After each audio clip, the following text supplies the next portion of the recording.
I'm probably one of those people. I mean, I came from, I played, Wolfenstein, Doom. I played all those all the way, up to Quake 2. I was playing online with Quake. I did all that. Doom, Quake 3 Arena. That was like a big thing for me. Unreal Tournament, But anyway, GoldenEye 64 wasn't. I mean, for me, it didn't wow me. It wasn't amazing. In fact, there's a story. I was gonna pull up another video about this, but let me talk about GoldenEye. Okay, back in like the 90s, even up to the mid, all the way up to like the 99. I want to say, from my experience, from what I've seen, and I've lived in various different states and cities because I was a Navy brat. But the average TV in most people's houses, at max, was like a 32-inch TV. Now, keep in mind, I'm used to playing these first-person shooters multiplayer online, on my own screen. Now, even on consoles, I always hated the idea of 4-player split screen. 2-player, that was pushing it.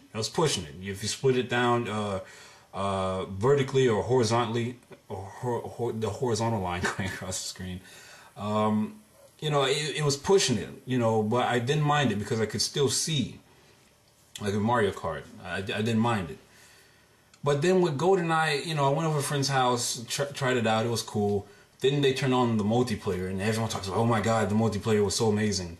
For me, it was so annoying because you had, on the 32-inch TV, that means if 4 people were playing, that means your screen was maybe like 6 by 6 inches.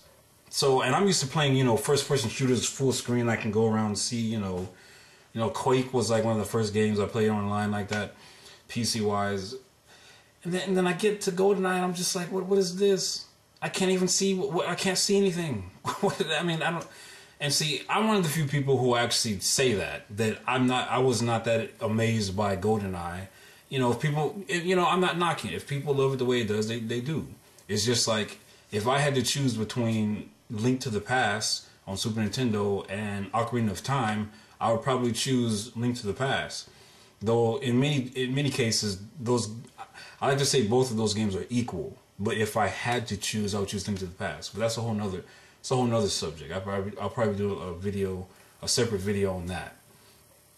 But see, I'm honest with that. I don't when I make videos, I don't BS on here to try to pretend like I was all about this game.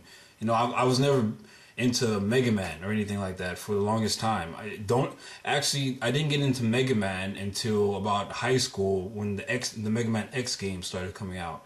And I want to do a review on that, but the old disc that I had, I let somebody borrow it, and they really jacked it up really bad.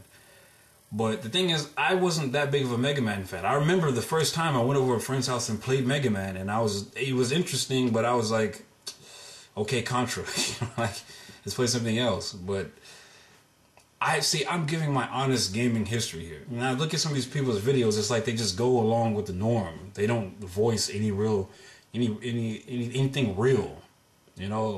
So I don't know. But anyway, bandwagonism with this, these new gamers, whatever they want to call them now, whatever they want to call themselves now, to me, this is like it's partially a fad, and it's partially been accepted into the culture's norm. I don't know. For me, I've talked to other guys, and the general consensus is that it's kind of annoying. It's like a spit in the face, because one thing that I notice about being called a nerd or anything like that, because I've been called that several times, nerds, we know what's cool.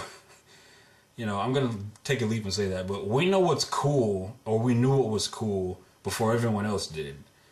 And so that's why it's kind of annoying. It's kind of like if I found this cool stick and everyone's like, man, that stick sucks. What are you talking about? You're stupid if you like that stick. And then like a week later, all of a sudden everybody's like, man, this stick is so cool. And you're like, well, wait a minute, man, I said that first. But you're like, yeah, but don't get mad because we think it's cool now. Why are you hating? You're too hardcore. They'll say something stupid like that. So I see these people's videos. I know there are other people out there that think that some people have left me comments, telling me that, yeah, this stuff wasn't popular for the longest time. I mean, you had to debate whether, when you had certain types of friends over, whether you would, put your, your Nintendo away or you put your gaming magazines away, you had to debate that, I eventually just said screw it, because I found out most chicks, they didn't bother them, because again, most people, there's a circle, that little circle chart, and the extreme end, there's the extreme nerd, the extreme, I sit inside a room all day, for excessive periods of time, like, the Evercrack, that whole thing. That's too excessive for me. That's ridiculous. And, and I'm not saying that I don't play games that hardcore, because with Street Fighter, with Final Fantasy, a lot of the older games, it was, serious. But I also had other activities that I like to do as well, other than gaming. I didn't deviate to the extreme jock side, I was big basketball fan, big track fan, big football fan. I was big into that. But again, I wasn't the extreme. I was in the middle, and I think that's where most, whatever you want to call us, gamers. And I already did my video on my terminology of hardcore versus casual. And I also did my video already on the sad truth is that the gaming industry needs, and entertainment in general, it's the sad thing, but it's the truth.